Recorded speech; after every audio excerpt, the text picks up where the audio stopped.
Hello everyone and welcome back to our video series on contraception. So today we're going to be talking about hormonal contraception, but more specifically we're going to be talking about the combined oral contraceptive pill and the progesterone-only pill. The reason why I specified these two is because there are other methods that use hormones, such as the implanon and some of the IUDs, but we're going to talk about them under a different section because that's how it's arranged in our course notes, but also because they kind of fit better under the other heading, which we'll discuss later. Okay, so let's get started. We're first going to talk about the combined oral contraceptive pill. So here is a little summary of all the key features that we need to remember. There's also going to be a little summary table later on. So let's get started. So the combined oral contraceptive pill, or more commonly known as the pill, is different from the progesterone-only pill because it contains estrogen. But it contains a very small amount of estrogen, less than 35 micrograms of synthetic estrogen ethinyl estradiol. And then it also contains the synthetic progestogens. And remember that it's not progesterones. If it's synthetic, it's called a progestogen. So here I've represented estrogen as red and progestogens as blue. And when you combine them, you get purple. And that is why the combined oral contraceptive pill section is in purple.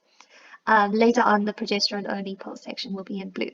So hopefully that will also help you remember in your mind's eye when you're thinking about this mind map, you can remember the different colors. Okay, so then moving on to this little drawing. This is my drawing representation of the pill.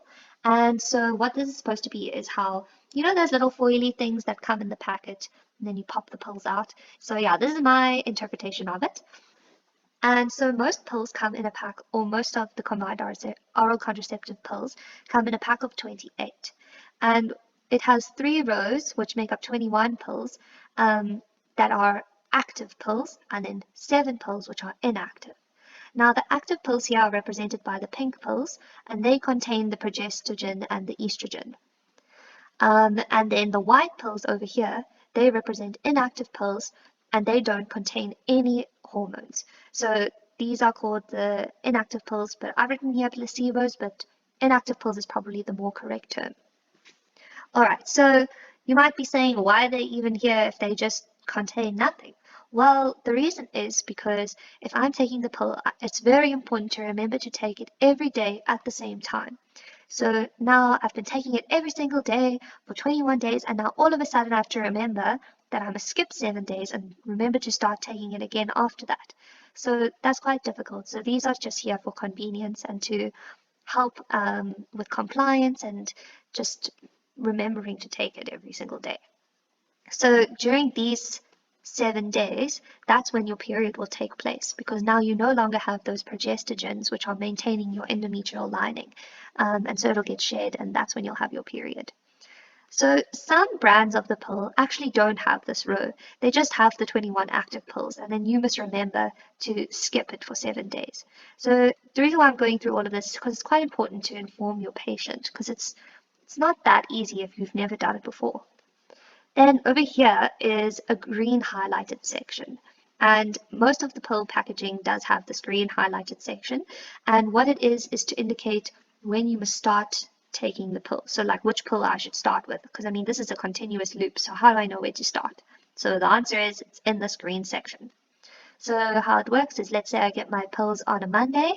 Then I know that I'm going to start taking this green Monday. Likewise, if I got my pills on a Friday, I'd start taking it on a Friday. And it doesn't mean that these go to waste because once I've gone through all of these pills and I'm down to my white pills, then I just start taking those again. And I must remember that by the time I get to Friday, I need a new packet. Okay, so an important thing also to tell your patients is that if you start taking the pill within 5 days of having had your period, then you'll get immediate cover. But if you take the pill and it was more than 5 days ago that you had your period, you won't have immediate cover and you need to use a backup method for at least 7 days.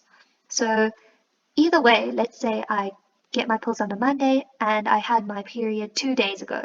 I'll start taking it here and I'll have immediate cover. But let's say I start taking it here and my period was 2 weeks ago, then I still started here, but I need to remember that for these first 7 days, I need to use a backup method. So I need to use condoms or some other method. Okay, so then let's move on to some contraindications. So according to the World Health Organization MEC categories, these are women who are in category 3 or 4. And remember, according to our little rhyme, if you're category 1 or 2, this is the option for you. Category 3 or 4, better look for some more. So this is all about women who should not use combined oral contraceptives. So I don't know about you guys, but I find it very difficult to remember a whole list of contraindications. And I think it's more fun to maybe learn it as represented by a picture. So I've just drawn this lady here. She looks very sad and clearly she has some problems. But she's here to represent all the different contraindications. So I'll go through it with you guys. By the way, I by no means support smoking around young children. It's just part of the illustration. Okay, so let's start. So firstly, you can see that this woman has just had a baby. So this is meant to represent that you cannot take the pill if you are postpartum. So if you are breastfeeding, you can't take it for 6 weeks postpartum. And if you are not breastfeeding, you can't take it for 3 weeks postpartum. Okay, then over here, these little spiky thingies are to represent a migraine. So if you're any age and you get migraines with an aura, then you should not take the pill. And if you get a simple migraine over the age of 35, then you should also not take the pill. Okay, then let's move on. So this cigarette here is to show that she's a smoker. And this is meant to represent that if you smoke 10 to 15 cigarettes per day and you're over the age of 35, then you should not take the pill.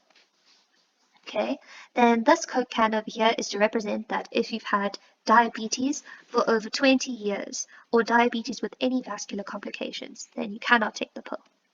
Then these little pills over here are to represent enzyme-inducing pills. So, enzyme-inducing drugs. So these include things like rifampicin, which is part of the TB regimen, and ritonavir, which is a protease inhibitor in the HIV, I think, third-line regimen. So that's to represent those. If you're taking any of those drugs, then you cannot take the pill. Okay, so before you get excited, that's not all. This picture is getting a little bit cluttered, so what I did is the rest of the contraindications are represented by, if we just make this person a little bit see-through. Oh, whoopsie. Okay, let's try it again. If you make her a little bit see-through, now you can see her organs inside. Okay, so the brain over here is meant to represent that if you have had a stroke before or any other venous thromboembolic event, such as a pulmonary embolism or a myocardial infarction, then you cannot take the pill. Okay, and then, okay, I need you to just stretch your imagination a little bit, but this is a spinal cord, and what it's supposed to represent is if you have acute porphyria, you cannot take the pill. The reason why is because I looked up acute porphyria symptoms, and apparently they mostly manifest as nervous system symptoms. So, yeah, like I said, it's a bit of a stretch, but there you go. Then over here we have our pulmonary embolism lungs, and then over here is a heart. So this is meant to represent not only myocardial infarction, but if you have any cardiovascular disease history or cardiovascular disease risk factors, such as hypertension, or also if you've had any complicated valvular heart disease, then you cannot take the pill. All right, and then here are her two little boobies, and this one has breast cancer. So if you have breast cancer, you cannot take the pill. Then we have a liver here, and it has a liver tumor, which is another contraindication. And then, okay, just like the acute porphyria, it's a little bit of a stretch, but one of the contraindications is if you have SLE. And when I think of SLE, I think of kidney problems and joint problems, which are common symptoms in SLE patients. So yeah, these are just to represent her joints. Okay, so now that we've done that, let's make her not see-through again so she can remain clothed. Okay, so yeah, that's the whole list of contraindications.